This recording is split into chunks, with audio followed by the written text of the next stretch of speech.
Well, thank you for joining me. Today I wanted to talk about pets.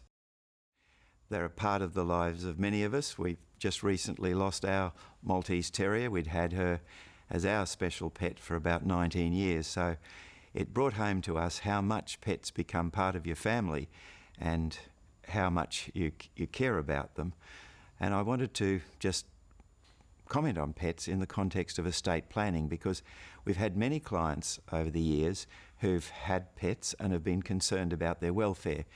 And there are a number of things you can do to ensure that in the event of the passing of a person, that their pet is adequately taken care of.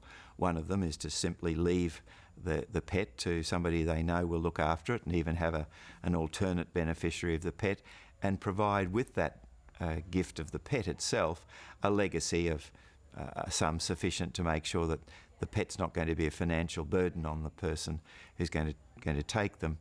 Often, of course, you need to be sensible and practical to say that the gift of the pet, if it's disclaimed, then the legacy that's there for the care of the pet doesn't pass, or you make the legacy conditional upon them accepting the gift of the pet.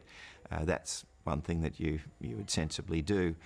The other area that can sometimes apply when there's nobody who can take care of the pet, or nobody in the immediate family that the person thinks would be suitable to be a carer and would look after the cat, the dog, whatever, in the way that they would wish to happen, you can leave it to the RSPCA to find a new home for the pet.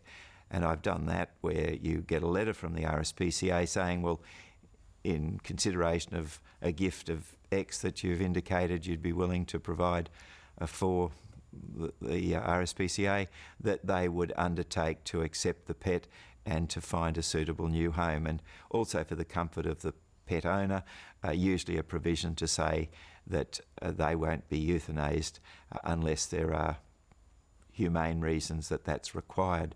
So that's an idea. I mean, sometimes the amount of money available can be quite considerable, as it was in the case of Karl Lagerfeld, whose famous cat, wonderful pet, Choupette, was apparently, there was a fund set aside of a very significant amount for the care of that pet, and including the necessity to have 2 security guards, because there was always the concern that the pet, being so famous, might be kidnapped, and certainly Karl would have paid quite a handsome ransom.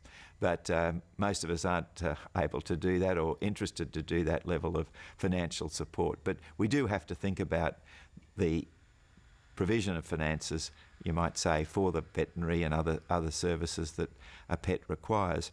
I should also say that you need to follow through, not only doing the will where you leave the arrangements for the care of the pet, for financial arrangements that is, but to also follow it through into the enduring power of attorney.